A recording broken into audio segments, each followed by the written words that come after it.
Comments, questions, and testimony to the commission. Please limit your comments to 3 minutes. It is unnecessary to repeat testimony previously given by others.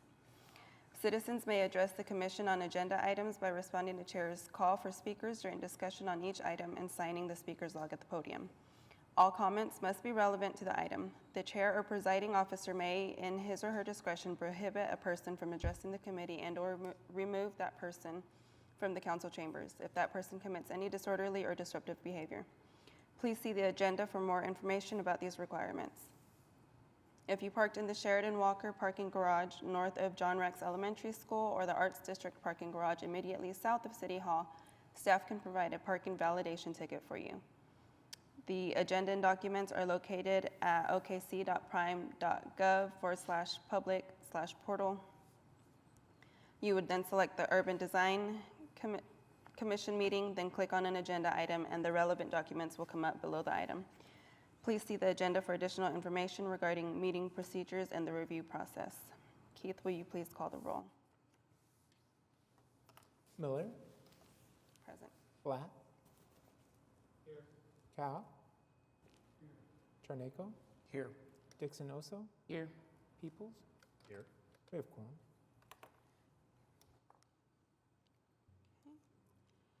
First item is approval of minutes from last meeting. Make a motion to approve the minutes. I'll second that motion. Well, I'll let Nathan second that motion.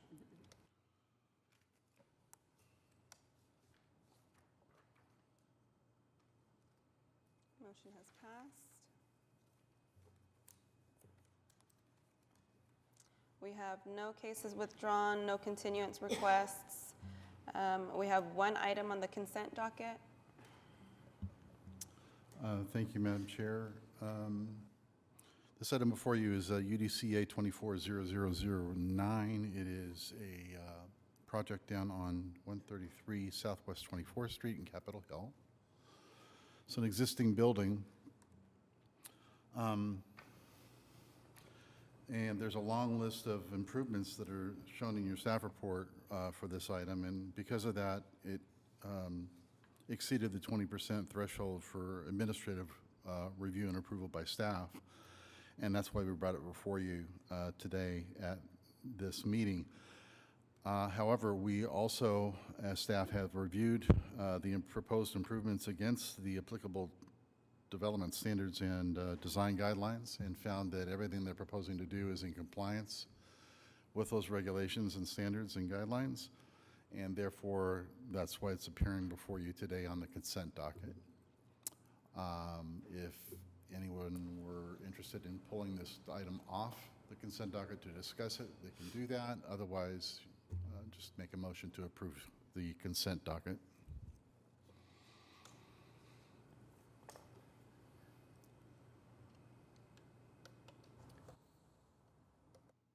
I'll move approval of the consent docket.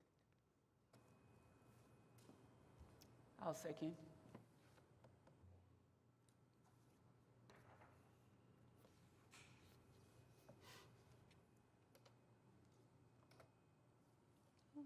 That motion has passed. We have one item for individual consideration.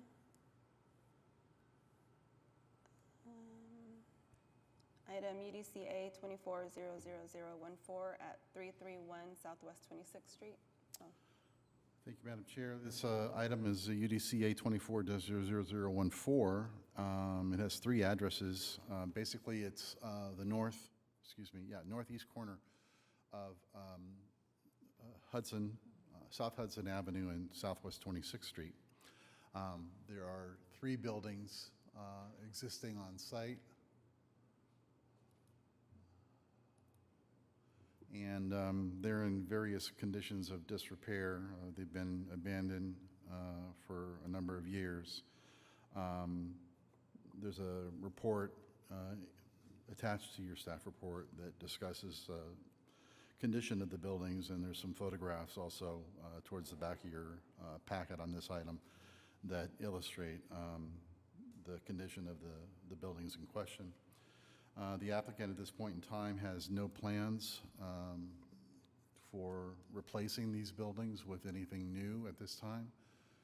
They may come back in some period of time to propose a new development on this site, but at this time, there's no proposed replacement development for the site. We've reviewed the report that was provided by the applicant and we've visited the site and determined that none of these buildings are considered historic resources or architectural resources. And for those reasons, we are recommending that the commission approve the demolition of these 3 buildings. That completes our staff report, and we're prepared to respond to any questions the commission may have.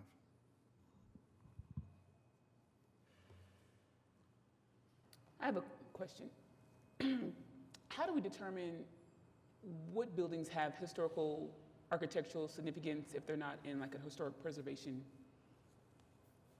Well, we look at the buildings, number one, for any recognizable significant architectural theme or style. So from that standpoint, as an architectural resources, these are primarily just concrete block structures, and they're in pretty bad shape. And then from a standpoint of historical resource, we have resources at the office that discuss surveys that have been done and so on and so forth, and they call out items or buildings that have been identified as contributing to the historic nature of the district or whatever, and these buildings were not listed in that resource. So from those 2 standpoints, we just made that conclusion that they don't qualify as either architectural or historical resources. Is that blue building also going to be demolished? Is that one of them that's going to be demolished? The one that's painted blue? That was the previous application. Oh, that's the previous. Okay. Yep. Sorry about that. I think I was looking at the. You go. I'm sorry. I should probably look here. If you scroll up a few, so it's just these 3. Okay, there we go. Thank you.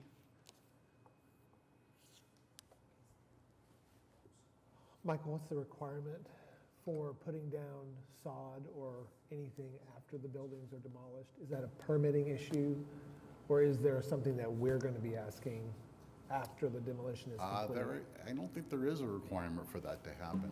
I can't quote what the rules are, but I know we've had applicants come in to meet with us about, I think there are requirements to deal with water runoff, that there has to be some sort of surface there that is not going to cause issues with stormwater. And whether they put down sod or whether they put down paving or some other kind of material, there are requirements to deal with that when you've demolished a building. And I believe they do require them to remove all elements. You can't leave, portions of foundation sticking up out of the ground. But yeah, that would be more development services, building code. It's a permitting item, okay. Yeah. Yeah, I know that we wouldn't want to leave open soil that could, like last night, run off into the street, but I didn't know if that was us or if that's We don't permitted. have any provisions for that. That sounds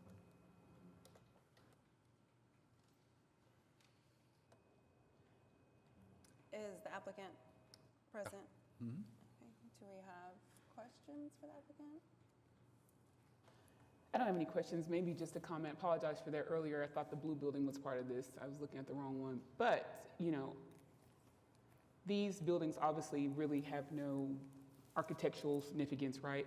But when we're talking about building in one of our business districts that have unique architectural design, and we're demolishing something that's not cool, we hope and encourage for something that has some sort of architectural continuity of some of those other buildings to be built in those spaces. Otherwise, we wouldn't have things like Uptown 23rd and some of the other business districts that we have, that really cool architecture that we were allowed to protect. And so although we don't have that protection here, I think it is incredibly important to rebuild something that's along that same aesthetic, and so that we don't change the continuity of the architecture there with something new. So that's just a thought, a suggestion, but that's it. Any new project that would come in on this site would have its own separate certificate of approval review process, and it would be required to comply with all the applicable development regulations and design guidelines. And for the UD in the Capitol Hill area, it really talks a lot about trying to emulate or replicate the appearance and materials used in adjacent buildings. So that's pretty much the direction they would have for their new structure. So.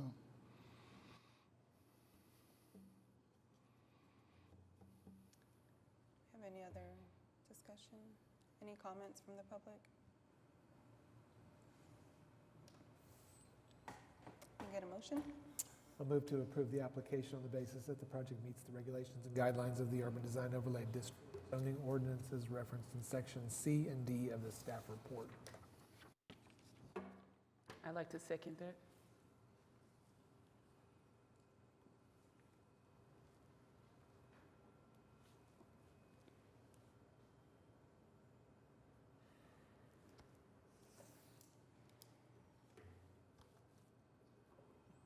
Mr. Cow, your vote, please.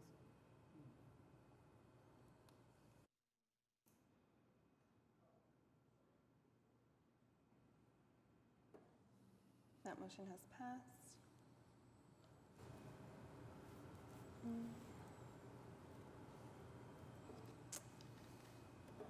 Don't have any items under other business. We have a few items under communications.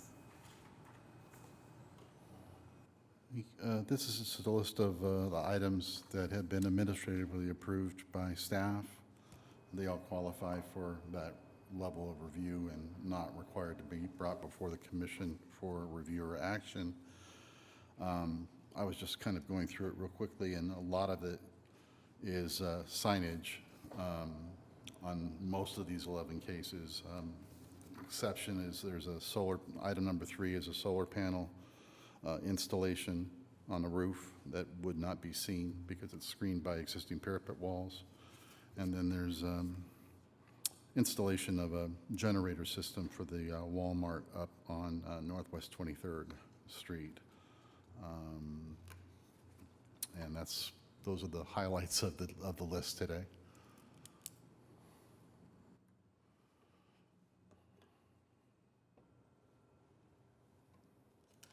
And comments from planning department staff? I'll just note that the ordinance to consolidate the design review committees will hopefully go to council on Tuesday for introduction, and then it'll go 2 more times. So we think if everything moves according to plan, that'll be adopted July 30th and effective end of August. So don't take us off your calendar yet. Well, you guys don't take us off your calendar ever, actually. I've been saying that to the other committees, but this committee doesn't go away. So anyway, we'll keep you guys posted on the evolution of that. So. Comments from commission members? Our next meeting date is scheduled for Wednesday, July 24th, 2024. New applications are to be submitted to staff by 4 p.m. on Tuesday, June 25th, 2024.